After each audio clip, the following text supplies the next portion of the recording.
The wolves of the northern pack have learned to time their morning walks perfectly, not because they enjoy the crisp dawn air or the way frost paints their ancestral grounds in silver. No, they come to watch Bianca Winters make her daily pilgrimage of shame. She keeps her eyes fixed on the worn path as she walks, counting each step like a prayer. 27 to the ancient oak where they first threw rocks at her, 53 to the corner where they gather to snarl threats, 112 to the iron gates that never open. A chorus of growls rises around her right on schedule. How dare she show her face? Go home, traitor. Something sails past her ear, probably garbage, though they'd graduated to stones last week. Bianca doesn't flinch. There's almost comfort in their hatred now, a familiar rhythm to their cruelty. Besides, she deserves far worse than this. The hill path stretches before her, winding through territory her family helped destroy. Each step stirs whispers that follow like shadows. Look at her crawling back every morning. How dare she after what her pack did? Bianca's fingers curl around the healer's bag at her side. Its weight anchors her, reminds her why she endures this daily gauntlet. Someone needs her help, whether he wants it or not. The great manor looms ahead, a fortress of shadows against the dawn sky. Every window has been sealed shut, heavy curtains drawn tight, as if to keep out more than just light. No one has seen the Alpha emerge in months. Rumors whisper through the pack that something happened to him during the invasion, something that keeps him locked away in perpetual darkness. 2 weeks she's been coming here, and 2 weeks she's been turned away. But still she comes, because what else can she do? Her shame won't let her leave, and her guilt won't let her stop trying. Right on cue, the gatekeeper's lip curls at her approach. She doesn't have to speak anymore. He knows why she's here. Within moments, the beta appears, his expression carved from stone. Alpha Theo will not see you today, Lady Winters. The words are familiar as breathing now. She nods, turns, begins her long walk back. Above her, the manor's dark windows seem to watch her retreat, holding secrets she can't begin to understand. Behind her, a young wolf whispers to his mother, "Why does she keep coming?" "Because she has to," the mother answers. After what they did,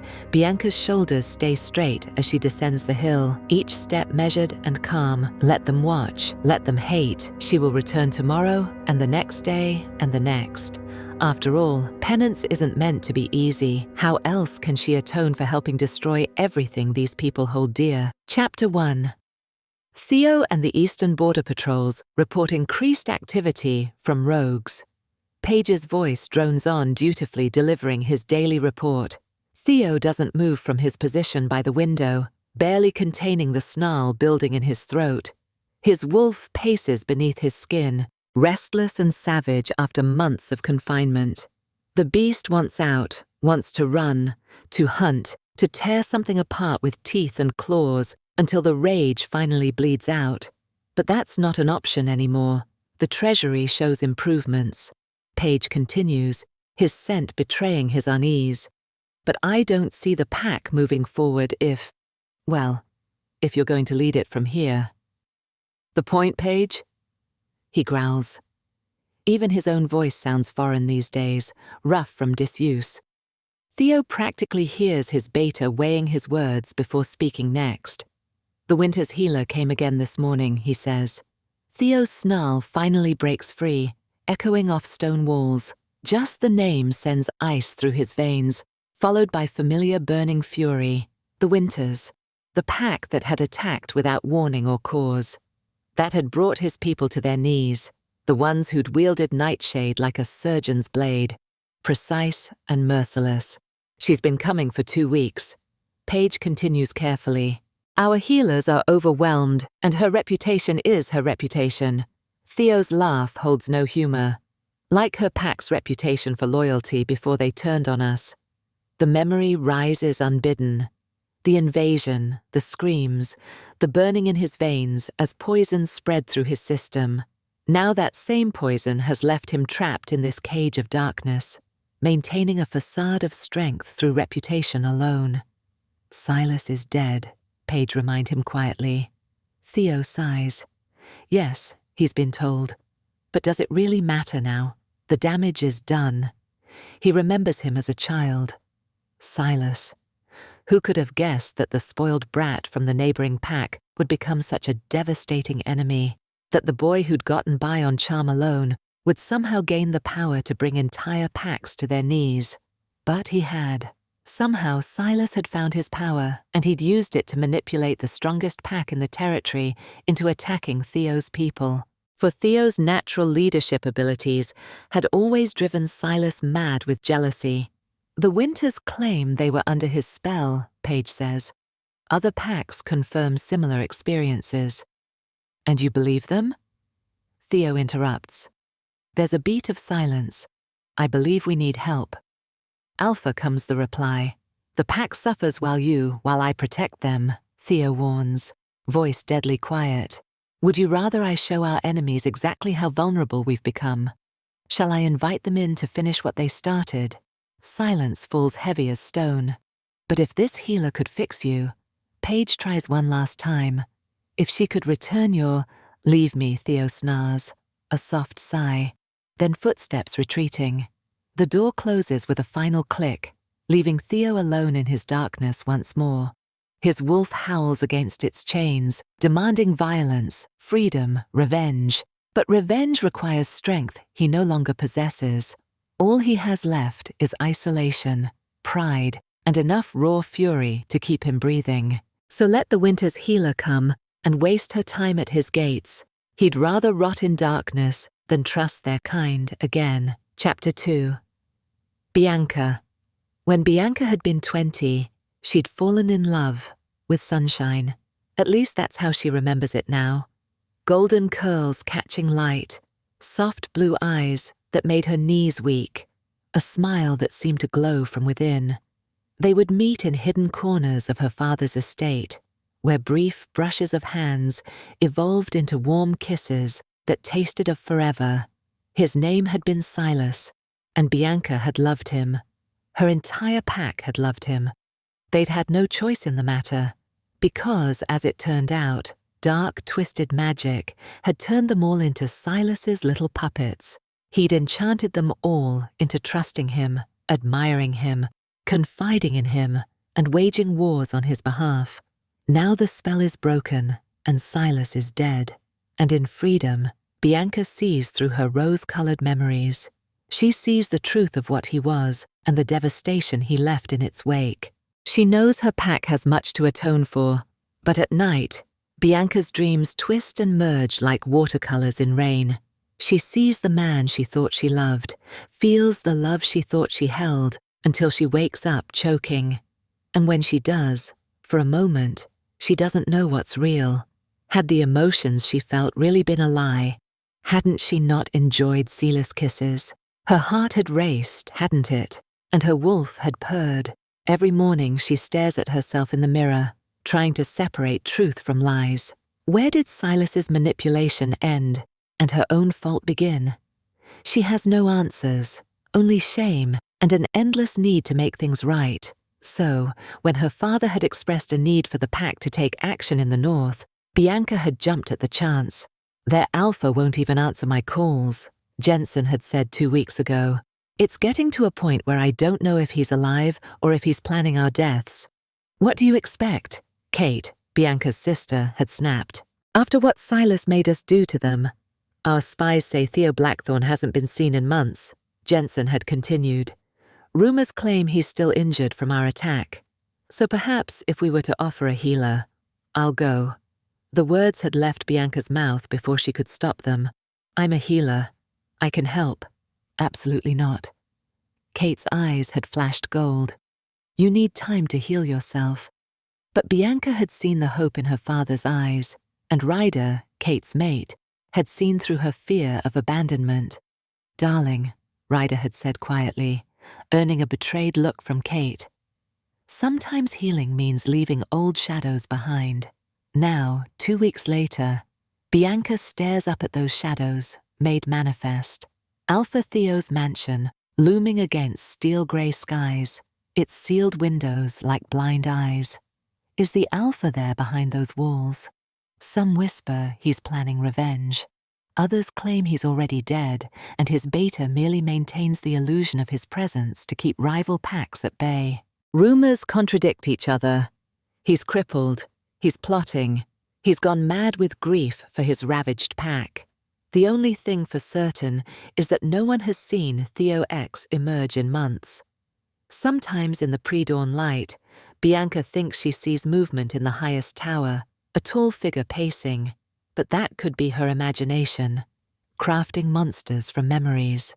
Only the house seems to know the truth, and it keeps its secrets behind curtained windows and locked doors, as silent and mysterious as its master. Chapter 3. Bianca. The motel room's rotary phone rings just after sunset, its shrill tone cutting through Bianca's thoughts. Only one person would call at this hour. How is it really going? Kate's voice carries that edge of worry she's developed since Silas's death. Bianca thinks of rocks sailing past her head, of snarls and whispered threats. "Fine," she says brightly. Everyone's very welcoming. "Bianca." The warning in Kate's tone is clear. "Really, Kate, I'm okay. I deserve it." Bianca thinks I'm not weak. I can take it. "And Alpha Theo, have you seen him yet?" "No, he won't see me, but it's not just me," she rushes to add. "He won't see anyone. There's always a line at his gates, pack members begging for an audience for news. The beta handles everything." You don't think Kate's voice drops lower. "The nightshade Silas had our warriors use. You don't think he's actually dead?" Bianca's stomach turns at the mention of nightshade. "I can't believe we ever agreed to use it. That father still produces it. It's barbaric. It's what makes our pack powerful." Kate reminds her gently. "It's what attracted Silas." The words slip out before she can stop them. Silence stretches between them, heavy with shared memories, until Kate finally whispers goodnight. Now, hours later, Bianca lies awake, thoughts circling like vultures. What happened to the mysterious Alpha? Why won't he see anyone? Is he truly injured or plotting revenge? Or a hand trails down her spine? Familiar and unwelcome. Such heavy thoughts for such a weak little Omega. Bianca squeezes her eyes shut. "Shut up." "But you know I'm right." Silas's voice carries that honeyed mockery she'd once mistaken for affection. "You're not like Kate. You're the weakest of them all. Shut up." "Oh, but you loved me, didn't you, Bianca?" His laugh wraps around her like poison. "You really, truly loved me?" Bianca bolts upright, heart thundering. The room is empty. Of course, Silas is dead, but his ghost lingers in her mind, in her memories, in every shadow that makes her doubt herself. She can't sleep, not with his voice echoing in her head, not with so many questions unanswered. Tears burn in Bianca's eyes, and suddenly she's furious with herself. What right does she have to cry? Kate had suffered for years knowing the truth about Silas, while everyone dismissed her as paranoid. Meanwhile, Bianca had lived in blissful ignorance, wrapped in the comfort of his spell. Her sister had endured real pain, real isolation. If Kate were here, she wouldn't be hiding in a motel room feeling sorry for herself. She'd have already found a way to help this pack. Before she can second-guess herself, Bianca throws on clothes and slips out into the night. The manor looms against star-scattered skies, more fortress than home. No crowds gather at this hour, no sneering faces to dodge, just shadows and silence. She circles through the woods behind the estate, heart thundering as she studies the guard patterns. There, the window she's noticed always stays open, like the house itself is gasping for air. When the guard turns, she scales the wall with trembling fingers, cursing herself for breaking every diplomatic protocol imaginable. But she's desperate, ready to beg this Alpha to let her heal him, or his people to let her try if he's truly as injured as rumors claim. The house feels different at night, hollow and haunted.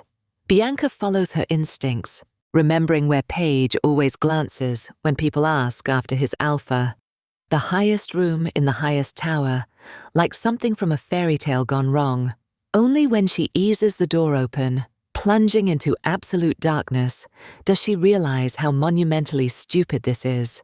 A whiff of pure Alpha scent hits her, masculine and powerful, and reality crashes in. She's just broken into a rival Alpha's private chambers at night, while he's probably sleeping.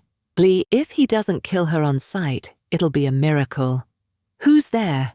The voice emerges from shadows, deep, growly, carrying deadly promise. Moonlight filters through heavy curtains, revealing a massive figure seated by the window. Even in shadow, his presence fills the room like storm clouds before lightning strikes. Broad shoulders, sharp jaw, the kind of raw power that should send her running. Instead, something inside her comes alive. The pole hits like a physical blow, magnetic, inexorable, terrifying. Every cell in her body seems to reach for him, a strange recognition singing through her blood. Mate. The word echoes in her mind, in her bones, in places too deep for thought. It feels inescapable, impossible, like magic. Horror floods her system. You love me, don't you, Bianca? Silas's voice whispers in her memory. You'd do anything for me. The alpha rises, stalking toward her with predatory grace. His fingers twitch slightly, reaching into empty air like he's testing its substance. But Bianca's too trapped in panic to understand why. Who are you? He demands. He towers over her now, all rugged features and coiled strength. His face. God, she wants to trace every line like she's known it all her life, like she's been waiting to find it. A whimper escapes her throat. No, this isn't real. This is enchantment. This is. She meets his eyes, desperate to break whatever spell this is, and freezes. Those eyes, storm grey and beautiful, stare past her rather than at her. His expression remains carefully neutral. No recognition despite their proximity. Like Bianca isn't even there. Like he cannot see her. Because he can't. She realizes this man is blind. His hand reaches for her face, and Bianca both feels joy and horror as she realizes she used to feel the same sort of joy when Silas reached for her. And it had all been a lie. The shift takes her without warning. One heartbeat human, the next running on 4 legs, fleeing the overwhelming cocktail of attraction and terror and shame. Behind her, she hears his sharp intake of breath, but she doesn't stop. She runs until the mate bond's pull feels less like drowning, until Silas's ghost fades from her mind, until the night swallows her whole. Just a little further, she thinks. Just until I can breathe again, until I can think. The snap of metal is deafening in the night air. Pain explodes through her front leg as the trap's teeth bite deep. Bianca's yelp echoes through the trees, high and desperate. She thrashes, each movement sending fresh agony through her limb, but the trap holds firm. No. They'll find her. They'll take her back there. Back to him, and that overwhelming pull she doesn't trust, can't trust. Heavy footsteps approach through the underbrush, multiple sets getting closer. Bianca yanks harder at her trapped leg, mindless of the pain of the blood matting her fur. She has to get out, has to run, has to. A flashlight beam cuts through the darkness, and Bianca's heart stops. Chapter 4. Theo. Someone had been in his room. Theo stands frozen by the window, his wolf clawing beneath his skin, desperate to track the intruder. But his dulled senses make tracking impossible. Just another reminder of how far he's fallen. Only 2 wolves are allowed in this wing of the estate. Paige, his beta, who left yesterday for a week of diplomatic meetings, and Anne, his housekeeper. But even with his compromised senses, Theo would have recognized Anne's shuffling gait, her habit of humming under her breath. No, this had been someone else. Someone who'd slipped past his defenses like they didn't exist. His fingers traced the windowsill. A habit formed since the winter's attack changed everything. Since nightshade poison had worked its way through his system, stealing first his sight, then his enhanced senses, leaving him trapped in this endless darkness. At first, he'd believed it temporary. His pack was vulnerable, reeling from the invasion. So, he'd hidden his condition while gathering allies against the Winters and their puppet master, Silas. But weeks became months, and instead of improving his condition, deteriorated. Now he can barely detect sense at all, and his sight. Theo's laugh holds no humor. What sight? The darkness is absolute now, his world reduced to echoes and shadows. Paige insists their only hope lies in Theo's arranged mating to Olivia, the beta daughter who'd agreed to the match before the attack. The alliance would strengthen their position, but Theo hasn't seen her since that day. Would she honor their arrangement once she discovers what he's become? Or would she flee, taking her pack support with her? His wolf snarls at the thought, feral after months of confinement. The beast wants to run to fight, to prove it isn't weak. But running would mean revealing his vulnerability. Fighting would expose his weakness. So they stay trapped, wolf and man, in this cage of darkness. Each day, Theo feels his control slipping further. His thoughts grow more primitive, his wolf's instincts stronger. Soon he might become nothing more than the animal inside him. Cornered, frightened, dangerous. Perhaps that's inevitable, he thinks. Perhaps one day they'll have to put him down like any other feral wolf. If so, he'll use whatever time he has left to protect his pack. It's all he has left. It's all he is. Anne's footsteps approach his door, their familiar rhythm accompanied by unusual hesitation. Theo could ease her worry with a word. But he doesn't. He never does anymore. Seeing those who once trusted him, who looked to him for strength, only reminds him of what he's become. To his surprise, Anne breaks their usual silence. Alpha. Her tone carries warning. Something's wrong. What is it? There's a wolf caught in one of the border traps. Theo frowns. A wolf in the trap. The intruder from his room, no doubt. Who is it? He asks. An Omega female, Anne replies. I don't recognize her center markings, not one of ours. Theo's mind races. An unknown wolf who's already proven capable of breaching his defenses. If she escapes, tells others what she's seen. Is she still trapped?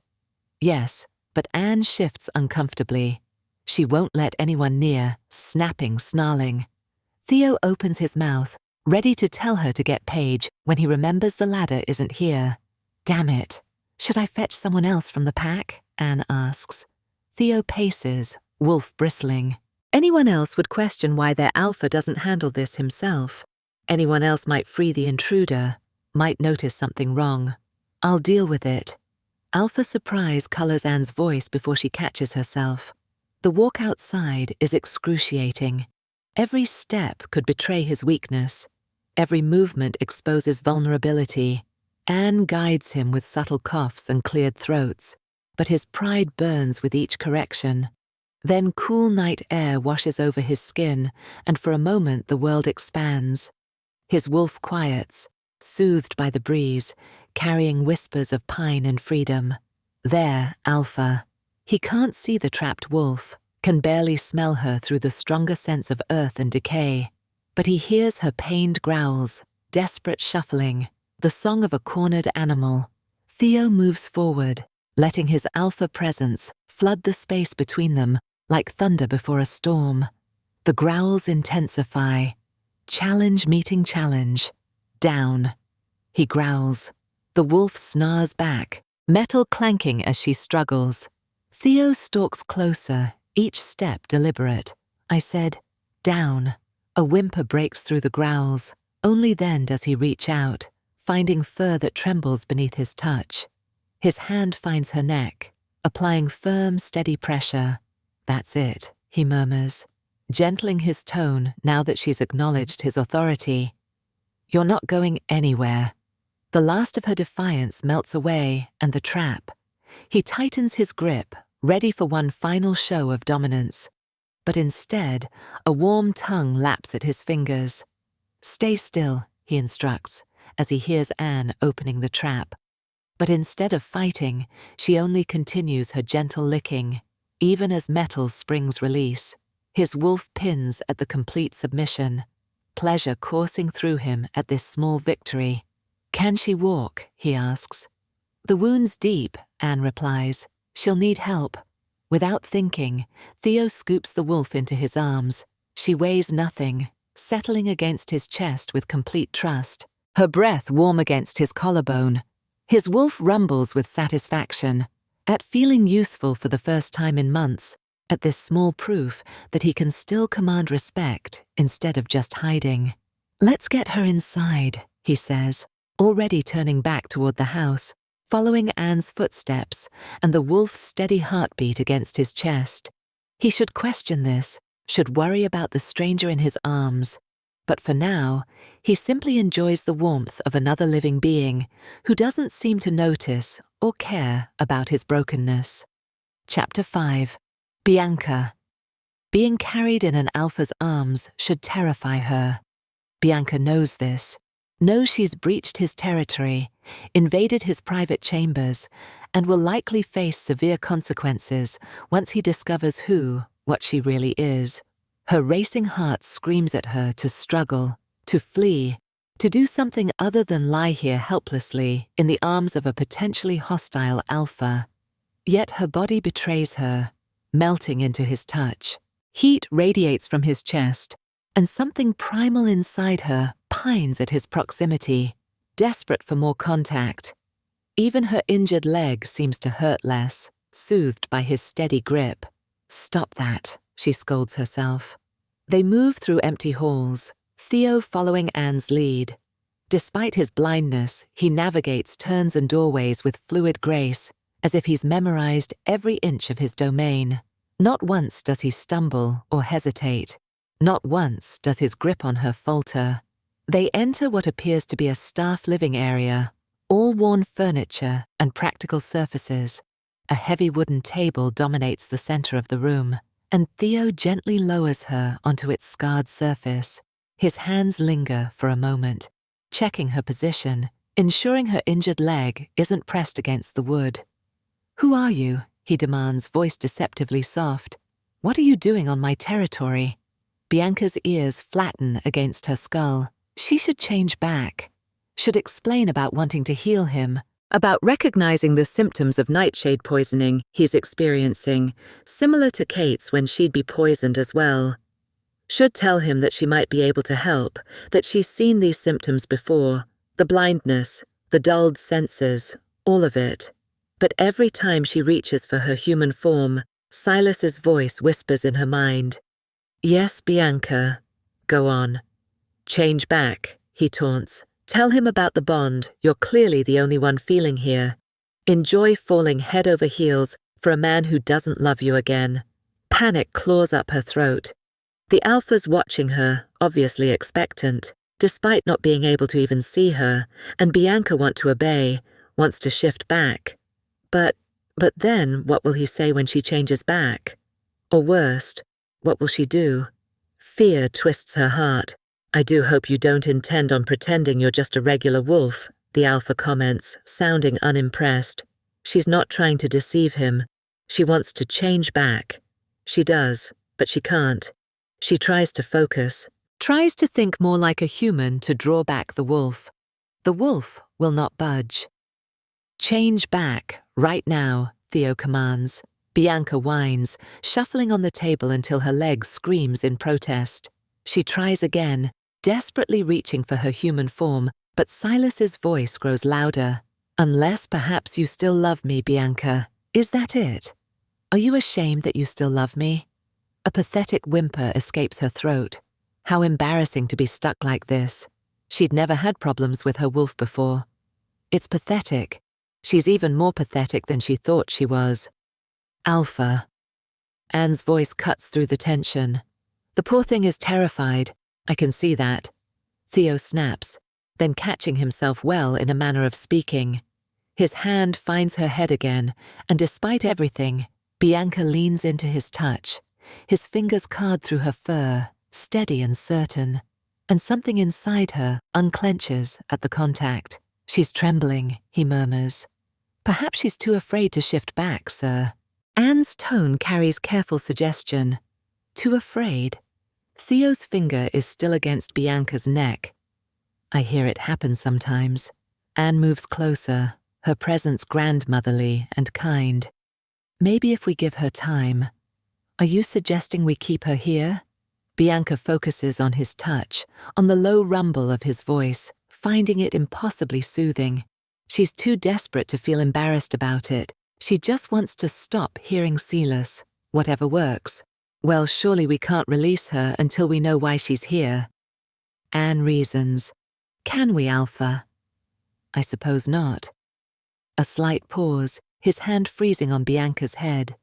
Should we send for a healer for her leg? The word healer sends ice through Bianca's veins. She's the healer. She came here to help him. I'm sure it will heal just fine on its own, sir. Anne replies, giving Theo a considering look. Yes, Theo clears his throat. You're right. Of course. Bianca whines at the loss of contact, shaking her head slightly. His hand returns to her fur immediately, and she relaxes, pleased despite herself. Then, shall we get her down to the basement, sir? Anne suggests. The basement? His tone sharpens. Where there are no windows. Well, where else can we make sure she can't escape? Another pause, longer this time. Right. You're right. He doesn't sound convinced, but he lifts her again, careful of her injury. Bianca clutches a desperate hope. Maybe once they leave her alone, she can find her human form again. Maybe she can figure out how to fix this mess she's created. Chapter 6. Theo. The wolf's heartbeat drums against his chest, quick but steady. Too steady for a prisoner. Too calm for an intruder. Theo's own wolf stirs beneath his skin, more alert than it's been in months, tracking each subtle shift of the creature in his arms. She should be fighting, should be struggling, snarling, trying to escape. Instead, her head rests heavy on his shoulder, breath warm against his neck, trusting or pretending to trust. His lips curl back from his teeth at the thought. Left here, Alpha Anne murmurs, and he follows the sound of her footsteps toward the basement stairs. His wolf bristles at being led at this constant dependence on others' eyes, but the weight in his arm settles something deeper, darker, the part of him that's been prowling the edges of his mind since the poison took his sight. A hint of scent reaches him, faint, dulled like everything else, but there, sweet, with an edge of fear that makes his chest tight. His wolf growls, suddenly restless, not at the intruder, but at the thought of that fear, at the wrongness of it. The basement has a secure holding area, Anne continues, but Theo barely hears her. His thoughts circle like prey. Why won't she shift back? What could terrify a wolf so completely? Unless it's all an act. Unless she's a spy sent to the body in his arms trembles just slightly, and his grip tightens instinctively. His wolf surges forward, protective urges wearing with months of paranoia. He can't trust this, can't trust anything. And yet, I'll keep her in my quarters. Alpha and shock is palpable. No one else can watch her properly. The words come faster than thought, his mind scrambling to rationalize the wolf's sudden demand. The basement is too far, if she tries to escape. But sir, you're private. I'll hear any movement. He's already turning, retracing familiar steps upward. Better to keep the threat close. The threat. His wolf snarls at the word, at the lie of it. This creature who smells of sweetness and fear, who trembles in his arms, but makes no move to flee. She is many things, but Thread isn't one of them. As you wish, Alpha, Anne says quietly. Theo stalks away before she can question him further. Before he can question himself, his wolf paces beneath his skin, agitated and eager in equal measure. For months they've been caged, growing wilder with each passing day. Now something pulls him toward this stranger, this mystery, and he doesn't understand why. He only knows that the thought of locking her away in darkness is suddenly inconceivable. Chapter 7. Bianca. Bianca's heart races as Theo leads her to his room, though she has to admit it works too in her favor. The second he falls asleep, I'm out of here, she thinks. Still, something about following him into his private space makes her fur prickle with uncertainty. Anne hovers in the doorway after Theo deposits Bianca inside, her presence making the already strange situation more awkward. "Do you need anything else?" she asks awkwardly. "No, thank you," Theo replies, rushing to close the door. Then he just stands there, one hand still on the doorknob, as if he's suddenly forgotten what to do with himself. "I don't even know why I did that," he mutters, more to himself than to her. With a deep sigh, he crosses the room and sinks into what must be his favorite chair, rubbing his face with both hands. Bianca watches him for a moment, struck by how defeated he looks. Like now that he's back here with nothing to do, he is weighed down again, wanting to show her gratitude for his help, and perhaps a bit of sympathy because it's her family's fault he is injured. She pads over and settles beside his chair. "You're going to run the second my eyes close, aren't you?" he asks. The question comes out soft, resigned. Guilt twists in her chest. That had been exactly her plan, and somehow he knows it. She shifts uncomfortably on her pause. "I don't need to close my eyes, not to see you," he adds, his voice barely above a whisper. Bianca can't help but scoff. A strange sound coming from a wolf's throat. "Oh, so you knew then?" Theo's shoulders slump further if that's possible. He looks so frustrated, his scent sharpening until Bianca can't take it. Moving closer, she gently rubs her head against his, the only form of consolation she can offer in this shape again. She tries to shift back to human form, but nothing happened, and a pitiful whine escapes her throat. What if she's stuck like this? "You're trembling," Theo observes. He stands up and makes his way to the fireplace in the corner, kneeling down to feel around for wood. Bianca watches as his hands move uncertainly over the hearth, accidentally making logs of woods tumble down. "Can't even keep people warm anymore." The words are barely audible, but they tug at something in her chest. "Oh, for heaven's sake." Making a decision, she moves closer and carefully nudges his hand toward the stack of wood. Theo goes completely still for a moment, and she fears she's crossed some line. "Great job, Bianca." Way to make it weird. But then he relaxes, allowing her to guide him. Together, they arrange the logs, and she helps him locate the lighter on the mantel. They work in comfortable silence, the simple task creating an unexpected connection between them. After the fire is lit, Theo settles on the floor beside her. He doesn't speak again, but somehow the silence feels right.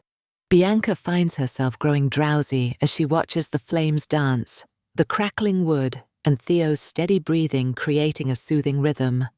"My leg barely hurts anymore," she realizes distantly as she drifts off.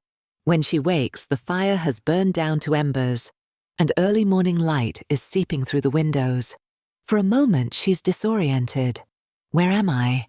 Then she spots Theo, asleep in his chair, and remembers everything. As she shifts position, she realizes with a start that she's human again, and completely naked. Oh, thank God. A small sound of relief escapes her before she can stop it, and Theo stirs in his chair. Oh no. Terror freezes her in place. She watches him like a deer in headlights, her heart thundering so loudly she's sure it will wake him. "Don't move, don't breathe, don't even think too loud," she tells herself frantically. After what feels like an eternity, she gathers her courage to move. But at the tiniest movement, he groans. By the time his eyes flutter open, Bianca is back into her wolf form, her pulse still racing beneath her fur. She only realizes she changed back when a growl comes out her throat. "You're still here," Theo observes. She is. And for some reason, Bianca knows she won't be able to change back anytime soon. Chapter 8. Bianca. The sound of running water from Theo's shower fills the room as Bianca tries again to shift. Come on, come on. Her muscles strain with the effort, but every time she gets close, Silas's voice echoes in her mind. "Are you really going to let magic bind you again?" The words send ice through her veins, and she loses her grip on the transformation. "I never loved you," the voice says, "and neither will he." It's Silas' voice whispering these things. And yet, Bianca agrees.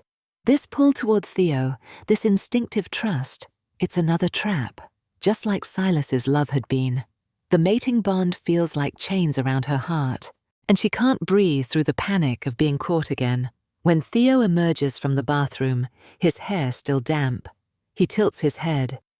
"Are you hungry?" he asks. Bianca realizes she is and barks sharply in response. A snort escapes him. All right, Anne should be here soon. Does he spend all his time just waiting for others to bring him things? Bianca wonders with growing concern. She watches him standing there so still and remembers Anne carefully guiding him yesterday, understanding Dawn softly, sadly. He's blind, his wolf senses dulled. Of course he needs help navigating his own home. Her heart aches as she imagines how difficult this must be for him, how frustrating to depend on others for such basic things. A gentle whine escapes her before she can stop it. "I know," Theo says, misinterpreting her sound. "I'm hungry too." "Sorry." Making a decision, Bianca moves to his side and gently nudges his hand onto her back. "Come on," she thinks, urging him toward the door. She can smell how his wolf strains against its cage. Being cooped up in here isn't helping either of them. Even if she can't heal him in this form, she can at least get him moving. "You want us to go outside?" Theo asks, voice strained. She guides him carefully to the door in response, nudging him forward as they reach it. He is hesitant, frustrated. She sits and waits, patient. "Fine." Theo growls reluctantly. They leave the room, Bianca secretly, "Please." To move down the long hallways, she keeps close to his side, letting him use her as an anchor with each step. "Are you my guard dog now, little one?" Theo asks, amusement coloring his voice. Bianca barks twice, offended. "I am not a dog," she thinks. Guess that means no. The smirk in his voice is unmistakable. When they reach the kitchen, Anne's eyes widen at the sight of them moving freely together. She smells less afraid. She observes, though still not human. Theo's brow furrows. "Are you stuck?" he asks Bianca directly. She barks once for yes. "Do you know why?" 2 barks. That's a no. The day passes with Bianca continuously nudging Theo to move around the house. She can't heal him in her wolf form, but she knows his wolf needs this, needs to be freed from its cage. Theo wouldn't just let himself be guided if it didn't, though every time she tries to guide him toward the front door, he resists. "I can't risk people seeing me like this," he finally whispers when they're back in his room. "And I can't risk you escaping and telling them." That night, Bianca wakes in human form again, and she thinks, "This is it. I could leave right now." The thought pounds in her head as she takes a step toward the door. People are going to start to worry. Kate might riot if she doesn't hear from Bianca. Time to go. She can't stay here any longer and her leg is healed. Her hand reaches for the handle, trembling. Just turn it and run. But then she looks at Theo, really looks at him and sees the suffering etched in his face even in sleep. His mind is feral, his wolf caged and raging. He needs help, and to give it is why she came here in the first place. This has nothing to do with their bond or whatever pull she feels for him, which he doesn't seem to feel back. This is about penance, about making things right with him in his pack. Kneeling beside his chair, she reaches out with shaking fingers and presses them gently to his temples. She lets her power flow through her touch, a soft golden warmth that seeks out the ragged edges where his humanity and wolf nature war with each other, trying to smooth them.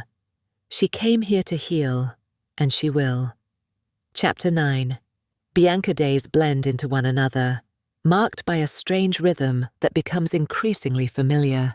During daylight hours, Bianca remains in wolf form, unable to shift no matter how she tries when Theo is present. Only in the deepest hours of night, when he sleeps, does her human form return to her, a mystery that leaves her puzzled but grateful for these moments when she can heal him. "Sarah?" Theo asks one morning, determined to guess her real name. Bianca snorts softly at this first guess. "Margaret." a gentle huff of rejection. Patrice. This earns him an outraged growl that makes him laugh, his face lighting up with genuine mirth. All right. How about Brunhilde? His suggestions are getting more outlandish by the day, but she can hear the warmth in his voice, the way he's turning their forced silence into something playful. She bumps against his leg in protest, and his laugh grows warmer. These moments of playfulness are becoming more frequent, precious gems in their quiet days together. She guides him through the house with increasing confidence, and he follows her lead with growing trust. During their days, Theo shares stories about the pack, choosing mostly happy memories at first. Summer festivals where the whole community gathered under the full moon. The time his sister tried to teach him to dance, and they both ended up in the pond. Bianca listens, memorizing every detail, every smile that crosses his face as he remembers better times. But one night, as they sit by the crackling fire, his voice grows heavy. "I should have seen it earlier," he says quietly. The kind of person Silas was becoming, even as children. He'd charm people just to watch them fall apart later. Found it amusing. His hands clench. He'd pick apart their weaknesses, use their trust against them, and I was blind to it even then.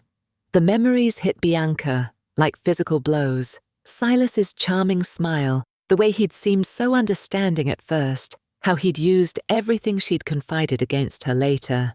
Her distress must show somehow because Theo's hand finds her fur, stroking gently. After that night, she starts resting her head in his lap during their evening conversations, finding comfort in the simple contact. Time passes in gentle waves. She coaxes Theo to explore more of the house, watching his confidence grow incrementally.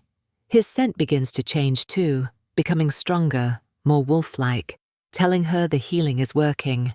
Finally, he agrees to venture outside, but only if she's certain no one will see them. In his wolf form, they explore the estate together. His movements become more sure as his senses slowly return, and he begins to follow her more by instinct than by touch.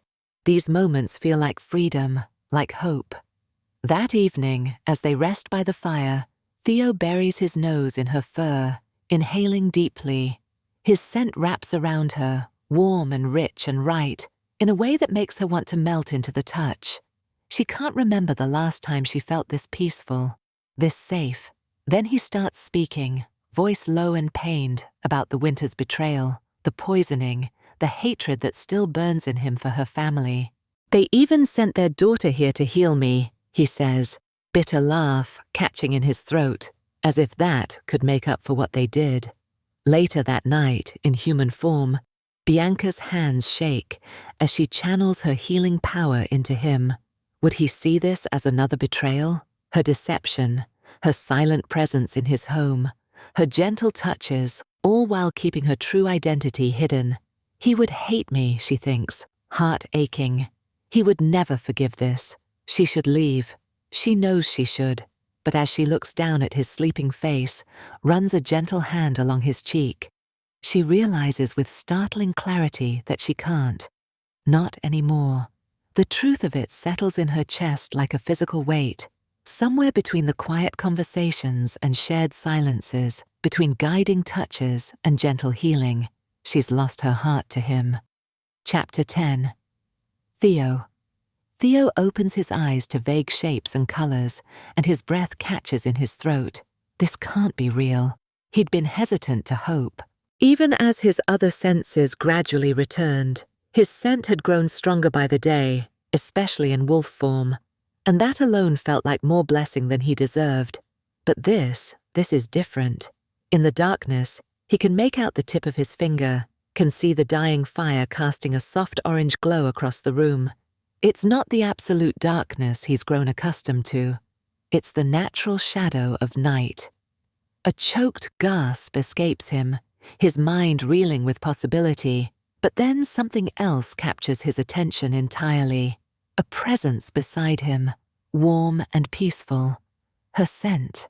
Oh, her scent. He knows it as intimately as his own now, sweet and fresh like the first breath of spring, like life itself. It's so strong, so close, that a contented hum rises in his throat. Theo turns to his right, and his heart nearly stops. There's someone asleep beside him, but it's not a wolf. Through the blur of his returning vision, he sees silk-spun hair spreading across his pillow like liquid gold in the fading firelight. His eyes trace the delicate curve of a bare shoulder, creamy skin gleaming softly in the darkness. She's the most beautiful thing he's ever seen, even through the haze of his imperfect sight. And something deep in his chest aches. Is this his mysterious companion? Of course it is. He'd know that scent anywhere. She seems so young, so delicate in her human form, her peaceful breathing matching the tranquil notes in her scent. She's close enough that his mouth waters, his wolf stirring with an intensity that startles him. His fingers itch to touch, to trace the curve of her cheek, to tangle in that golden hair. He almost does, but catches himself. Though she's half sprawled across his bed, though he's grown used to touching her wolf form, this is different. She hasn't given permission for this, hasn't chosen to show herself to him this way. The realization doesn't stop the wanting, though. His wolf howls inside him, desperate to touch, to hold, to protect, to keep. The intensity of his reaction leaves him bewildered. Careful not to disturb her, he eases himself from the bed. Despite his still blurry vision, he navigates the room with surprising ease. His restored hearing and scent, more than making up for what his eyes can't yet fully see. Rapid footsteps in the hallway alert him to Anne's approach. Not wanting her to wake his sleeping guest, he hurries to meet her at the door. Anne starts at finding him up, but he quickly shushes her with a finger to his lips. She leans in close, whispering that there's someone at the gate for him. It can wait until morning, he murmurs, but Anne's grip on his arm tightens. I'm afraid it can't, she whispers back, fear threading through her voice. You need to come now. The tension in her tone sets him on edge. With one last glance toward his bed, toward her, he follows Anne downstairs and across the estate to the gates. Through the misty shadows, a cloaked figure emerges. Even with his limited vision, he can tell she's small, petite. His returning senses tell him more. She's a woman, her scent thick with fury and fear and something else. Theo inhales sharply as realization hits him. This woman is with child, and from the way she's growling at him, she is very, very upset with him indeed. Alpha Theo. She growls when he is beside her, her voice shaking with hardened steel. Just what the hell have you done to my sister? Chapter 11. Bianca. Bianca wakes slowly, drifting up through layers of warmth and contentment. She's cocooned in Theo's scent, wrapped in sheets that smell of him, of them together. Her wolf purr with satisfaction. This is right. This is where she belongs. She hasn't felt this safe, this at peace, since she can't even remember when. A soft hum of pure contentment escapes her before she can stop it. The sound of her own voice, her human voice, snaps her eyes open. She's human in Theo's bed, alone. The reality hits her in waves. First comes the shock of her bare skin against his sheets, then the growing horror as her mind catches up with what this means. Her wolf whines in confusion and distress. Where is Theo? He's never left her alone before. Not once in all these weeks. Something must be wrong. Why would he leave? Unless her human side recoils as the implications stack up. Did he see her? Is that why he's gone? Has her careful charade crumbled in one careless moment of contentment? Her mind spins with possibilities, each worse than the last. She's exposed, vulnerable, her deception laid bare. Breathe, she tells herself, fingers twisting in the sheets as she tries to think rationally through the rising panic. Even if he realized she'd shifted back, he can't actually see her, right? And he's never met Bianca Winters, doesn't know her face. Whatever he might have discovered, she could explain this somehow. She could tell him the truth. The thought dies as quickly as it forms, leaving a bitter taste in her mouth. Theo hates the Winters, hates Bianca for her name alone. If he discovers she's been here all this time, deceiving him, healing him without his knowledge or consent, the trust they've built would shatter. He'd throw her out, and worse, he'd never want to see her again. Her wolf rails against the very thought, while her human side drowns in shame. A sob catches in her throat, raw and painful. He might even be angry enough to break the peace treaty with her father, but somehow that thought barely registers compared to the idea of Theo looking at her with betrayal in his eyes. She realizes with a start that she's shifted back to wolf form in her panic. Oh God, now she won't even be able to explain herself. Where is he? What did he see? What does he know? She leaves the room in a daysaze, searching for him. Her wolf whines, desperate to find its mate, to fix this, to make things right again. She catches Theo's voice from downstairs and moves toward it. But Anne suddenly appears, blocking her path. Not now, little wolf. Anna's eyes are bright with excitement. The alpha will see you later. She beams as she continues, each word like a dagger to Bianca's heart. His fiancée is here. Bianca freezes. His what? That can't be right. Theo is her mate. She must have heard wrong. She arrived this morning with Paige. Anne's enthusiasm is devastating. He brought her back to settle the mating agreement. Miss Olivia and the alpha have been engaged for 2 years. It's about time they finally become mates. Bianca's mind fractures between shock and denial. This is her punishment for not telling him the truth, for deceiving him. She's going to lose him. Her heart splinters with each beat. Without conscious thought, she bolts past Anne and bursts into the living room. She has to stop this, has to see him. This can't be happening. She can't lose him. Not now. She finds him seated with Paige and a beautiful young woman with flowing red hair and light blue eyes. The sight makes something primal rise in Bianca's chest, and a snarl rips from her throat. They all turn to stare at her, conversation halting mid-sentence. "Who is this?" the woman asks, startled. "How dare she?" Bianca's fury ignites. She's Theo's mate. She belongs here. This woman doesn't. Rage and protective instincts consume her as she launches herself forward with a growl, only to be caught mid-leap by strong arms that pull her back against a broad, firm chest. Is that Paige starts eyes wide with recognition. "Yes," Theo replies, his voice low and pleased. He pulls Bianca closer, his scent and warmth enveloping her, instantly calming the storm inside her. "That's it, darling," he murmurs as she stills against him. "Be good for me." Before either Paige or their guest can speak, he commands, "Leave us." "But Alpha," Paige begins. "I said leave us." Theo's voice brooks no argument. This should be a private moment. After they leave, Theo gently deposits Bianca on the floor, kneeling beside her. She whines softly, torn between conflicting impulses, wanting to reach for him to demand how he could even think of marrying another when he's hers, but also desperate to explain herself. Even as fear holds her back, Theo reaches out slowly, his hand steady. "There," he soothes. "They're gone now, darling. It's just me. Just him." Bianca relaxes slightly at that truth. He's looking at her with his usual fondness, but there's something else now. A sort of wondering awe that makes her breath catch. He looks pleased to see her. Unable to resist, she slowly lets her head settle against his palm.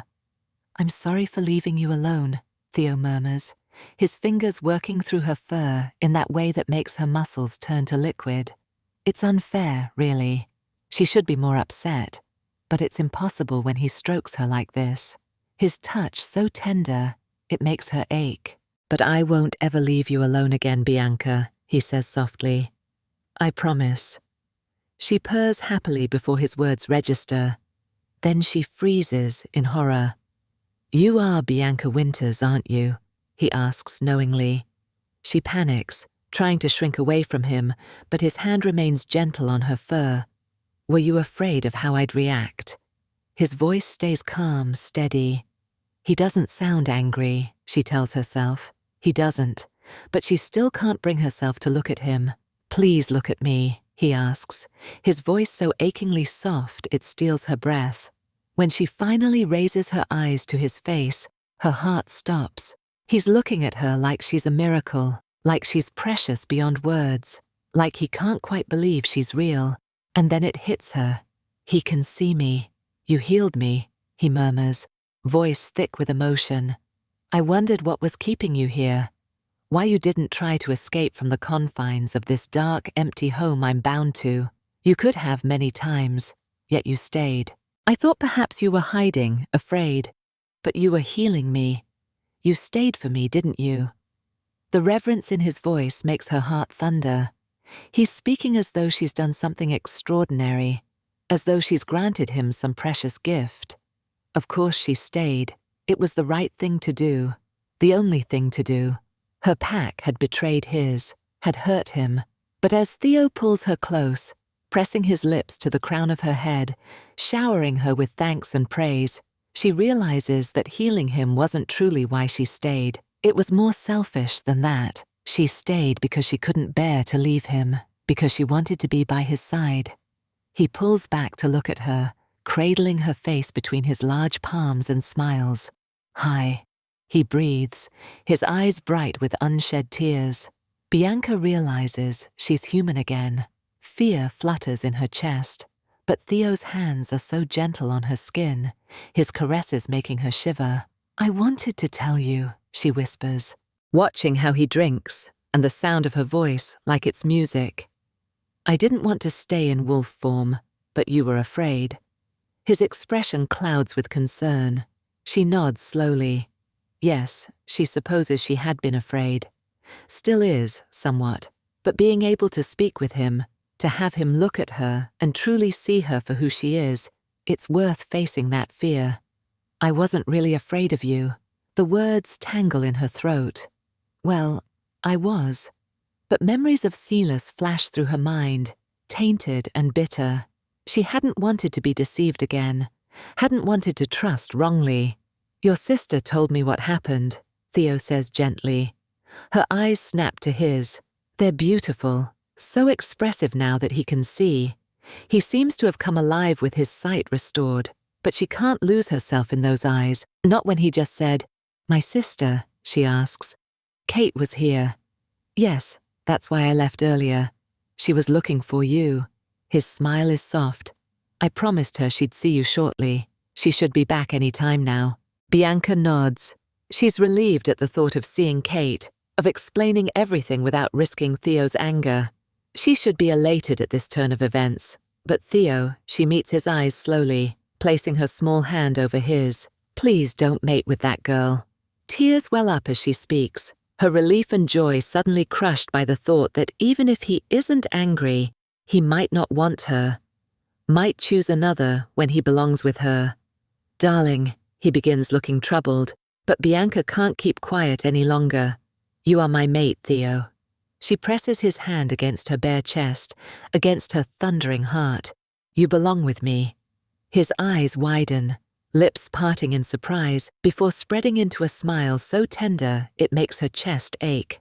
I know, he murmurs, and the low, possessive purr in his voice sends shivers down her spine. You do, she breathes, watching him nod solemnly. I know. His smile deepens. I already explained. You don't have to worry about Olivia. You don't have to worry about anything anymore, my love. I'm yours, and you are mine, always. He cradles her face between his palms, like she's made of precious crystal, and when his lips meet hers, it feels like coming home. Epilogue. Healing, as it turns out, comes in waves. Some days, everything feels perfect.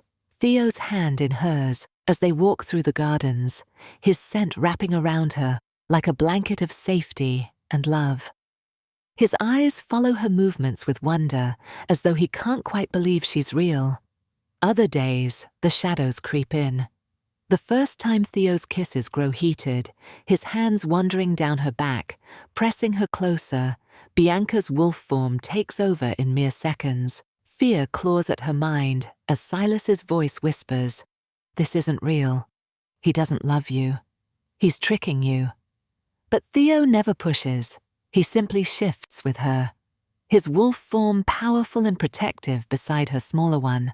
Under the canopy of ancient trees, they run together, free from the weight of past wounds. The pack needs their alpha's attention, but Theo makes sure Bianca never feels left out. He includes her in meetings, his hand finding hers under the table. When discussions grow heated, he'll catch her eye across the room, a private smile just for her. At night, they start with simple touch, fingers intertwined, as sleep becomes increasingly elusive, awareness building between them. His scent wraps around her, rich and intoxicating, making her wolf purr with want. Soft kisses leave them breathless, growing deeper, more urgent, hands wandering with increasing boldness, until one night she's panting against his lips. "Please, Theo, more. I need more." "Are you sure?" he asks, his powerful body pressed against hers, skin to fevered skin. She can feel him trembling with restraint, his control hanging by a thread as his hands ghost over her curves, making her arch into his touch. When they're finally won, the pleasure brings tears to her eyes, a completion she never knew she was missing.